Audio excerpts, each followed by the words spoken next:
অর্জুন সিং, অনেক বিষয় নিয়ে সারা দিন আমাদের দর্শক যারা রয়েছেন তারা দেখছেন, সোশ্যাল মিডিয়ায় রিল দেখছেন। আপনি সবটা ভুলে, আপনার প্রচার ভুলে চোখটা খুলে এবার বলুন যে অর্জুনদা কি হতে চলেছে। রাজনীতিতে মমতা ব্যানার্জি রাজনীতির মান সম্মানটাকে শেষ করে দিয়েছেন। ভোটের রাজনীতি প্রথম থেকে শেষ অবধি মমতা ব্যানার্জি, যদি আমরা রাজনীতিটা দেখি 2019-এর পর থেকে বা 16 পর থেকে, তো রাজনীতি ভোট জেতাটাকে একটা মেশিনারি সিস্টেম তৈরি করলেন। ফলস ভোটিং, ভুয়া ভোটার, মরা ভোটারকে রেখে দেওয়া, আর তারপরে একটা সংস্থাকে ঢোকানো হলো, আর অ্যাডমিনিস্ট্রেশনকে কাজে লাগানো হলো। মানে আইপ্যাকের লোকেরা কাউন্টিং হলে বসে একটা অফিসারের নামে ব্যাচ লাগিয়ে কাউন্টিং করাচ্ছে। 2021 সালে এই সরকার চলে যাওয়ার কথা, কিন্তু কি হলো, করোনার সময় ওই 10 ফুট দূর থেকে দেখতে হবে কার কত ভোট পড়েছে, সেই অফিসারগুলো সরাসরি ওখানে পুরো সিস্টেমটাকে ডিস্টার্ব করে।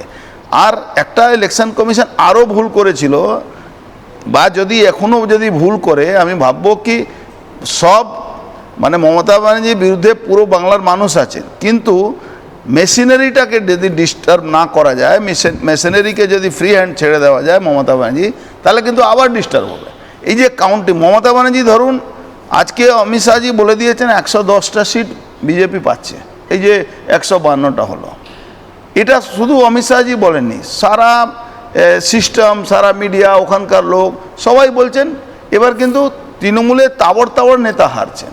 কিন্তু আপনি বলুন, কাউন্টিং হলে যদি এই ক্রিমিনালরা, এই গুন্ডারা ওখানে বসে, আর যদি মেশিনারি, এই যে ধরুন রিসিভিং পয়েন্ট, এই যে ইভিএম মেশিন রিসিভ হচ্ছে আর রিসিভিং পয়েন্ট থেকে যাচ্ছে আপনার স্ট্রং রুমে, ওখানে 20টা, প্রত্যেকটা বিধানসভায় 20টা ইভিএম মেশিন থাকে স্পেয়ার।